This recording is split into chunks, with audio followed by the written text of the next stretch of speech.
नमस्कार दोस्तों।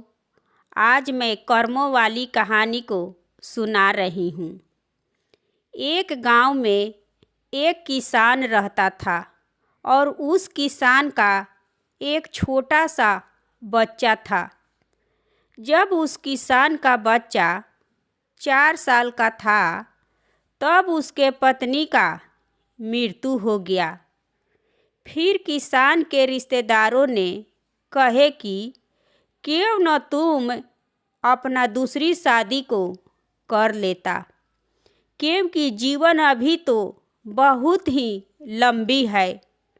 अगर तुम दूसरी शादी कर लेगे तो तुम और तुम्हारा बच्चा दोनों ही खुश रहेंगे और तुम्हारे बच्चे को ख्याल रखेगी।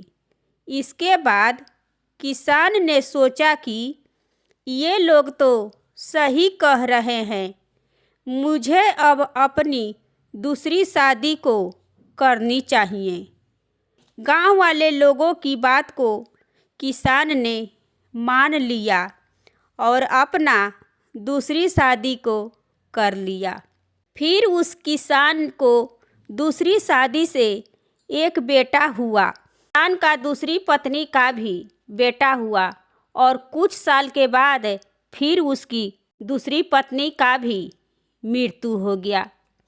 इसके बाद जब पहली वाली पत्नी की बच्चा जो 4 साल का था वो अब काफ़ी बड़ा हो गया और वे किसान अपने बड़े बेटे का शादी कर दिया। बेटे के शादी के कुछ सालों के बाद ही किसान का भी मृत्यु हो गया।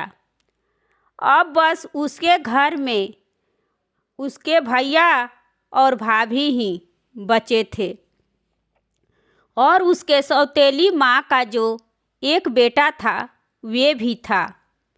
फिर एक दिन छोटा भाई बीमार पड़ गया।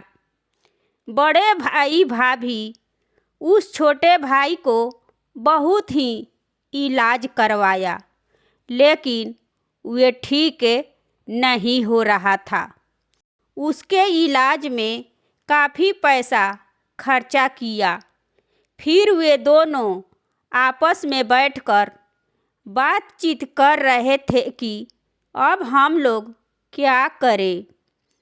अगर ये जिंदा रहा तो हमारा आधा प्रॉपर्टी को देना पड़ेगा। हमें तो समझ में नहीं आ रहा कि क्या करूं।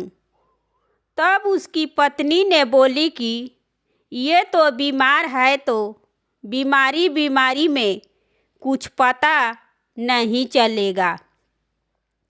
तब उसके पति ने बोला कि ठीक है, मैं जाकर वैद्य जी से इसके बारे में बात को करूँगा कि बीमारी में दवा की जगह कुछ और दे दे तो कोई शक नहीं होगा। फिर वे वैद्य जी के पास जाकर बोला कि तुम मुझे थोड़ा ज़्यादा सा पैसा को ले लो और दवा की जगह मुझे जहर दे, जल्द से जल्द इसका पीछा छूटे, क्योंकि मैं बहुत ही थक कर परेशान हो चुका हूँ और बहुत सारा पैसा भी खर्च किया हूँ, लेकिन ये ठीक नहीं हो रहा है। अब मेरे पास पैसा भी नहीं है। इसके बाद वैद्य को लालच आ गया और उसने सोचा कि पैसे तो मुझे ज़्यादा मिल रहे हैं। उसने पैसे को लेकर दवा के बदले जहर को दे दिया। फिर अगले दिन से छोटे भाई को जहर दिया और कुछ घंटों के बाद उसका मृत्यु हो गया। वे दोनों बहुत खुश हो गए कि चलो वे तो मर गया, अब बाकी का ज़िंदगी आराम से हम लोग जिएंगे। दोनों पति पत्नी खुशी से रहने लगे।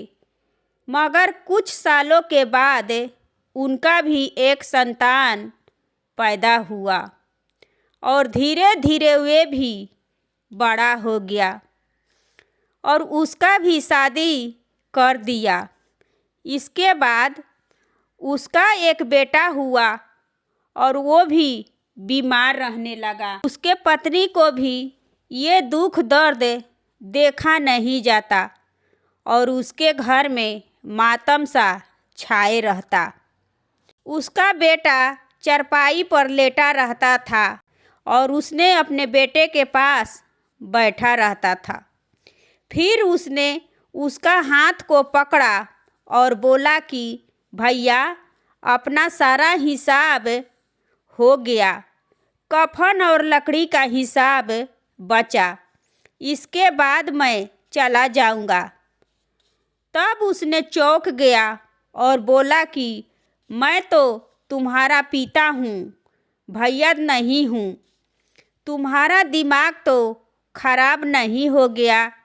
बीमारी के चलते फिर उसने कहा कि नहीं भैया, आप मेरे भैया हो और मैं आपका छोटा भाई हूँ, जिससे आप जहर को देकर मार दिए। ये बात को सुनकर वे चौंक गए और एकदम से डर गए कि तुम क्या बोल रहे हो? तब वे बोला कि मैं सही बोल रहा हूँ भैया, हिसाब किताब तो इसी जन्म में ही तो करना है। मैं तो वापस आ गया हूँ आपका बेटा बनकर। तब वे बोले कि अच्छा, वे वैद्य है जिसने मुझे जहर देकर मार दिया और लालच में आकर पैसे के चलते उसने दवा के जगह पर जहर दे दिया। उसके तो कुछ ही सालों में मृत्यु हो गया था और मैं पत्नी बनकर इसी जन्म में आया। देखा मैं उसका मृत्यु हो गया, आपका सब तो बिक गया। आपका जितना अभिमान था कि मुझे देना पड़ेगा, वे सब तो चला गया। अब ये थोड़ा बहुत हिसाब किताब बचा है, मैं भी चला जाऊंगा। आप जीवन भर तड़पते रहना है अपने बेटे के मृत्यु में। इस दुख से परेशान रहना कि मेरा बेटा चला गया, तब आपको समझ में आएगा। इसलिए कहा गया है कि कर्मों का फल तो भोगना पड़ेगा। जो भी हम करेंगे वे लौट कर अवश्य आएगा। इसलिए हमें अपने कर्मों को सुधारना चाहिए। दोस्तों, ये कहानी आपको कैसी लगी कमेंट करें और मेरे चैनल पर नए हैं तो सब्सक्राइब एवं वीडियो को लाइक करें और शेयर करें। धन्यवाद।